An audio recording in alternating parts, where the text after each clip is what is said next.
হাই বন্ধুসকল, মই আজি আপোনালোকক দেখাম চিৰিৰ ৰড কেনেকৈ বান্ধে।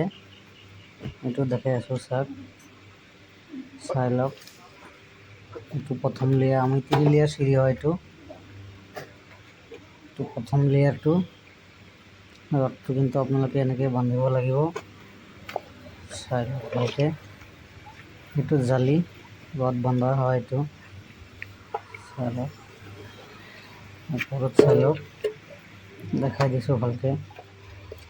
এইটো চাওক, আমাৰ গেপটো কিন্তু 4 ইঞ্চি আছে, ওপৰটো তলটো কিন্তু গেপ আপোনাৰ 8 ইঞ্চি আছে। এইটো চাওক,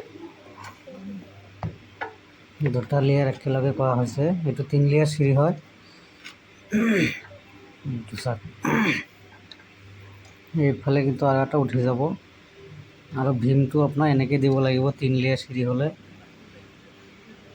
এইটো চাই লওক ভীমটো, এইটো এইফালে চাওক, এইটো ভীম হয়।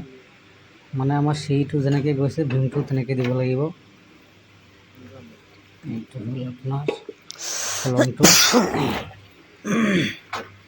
দেখিছে আপোনালোকে কেনেকৈ ৰডটো বনোৱা হৈছে।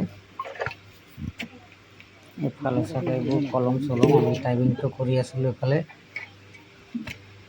পোষ্ট ঢালা অলৰেডি হৈ গ'ল। আমি এতিয়া চিৰিটো ঢালি আছোঁ। আজি ৰড বান্ধাটো হ'ল। এইটো চাওক, এইটো হ'ল আপোনাৰ চাব চেণ্টাৰ। অকল টাইমিংটো কৰি উঠি পোষ্ট ঢালা হৈছে। এতিয়া চাটাৰিং আৰম্ভ হ'বই। চিৰিটো ঢলাৰ পিছতে চাটাৰিংটো আৰম্ভ হ'ব আমাৰ। এইটো এইফালে চাওক, এইটো আপোনাৰ 3 লেয়াৰ চিৰিটো আছিলে। এইটো ৰডটো ওলাই থোৱা হৈছে। এইফালে চাওক, এইটো আমি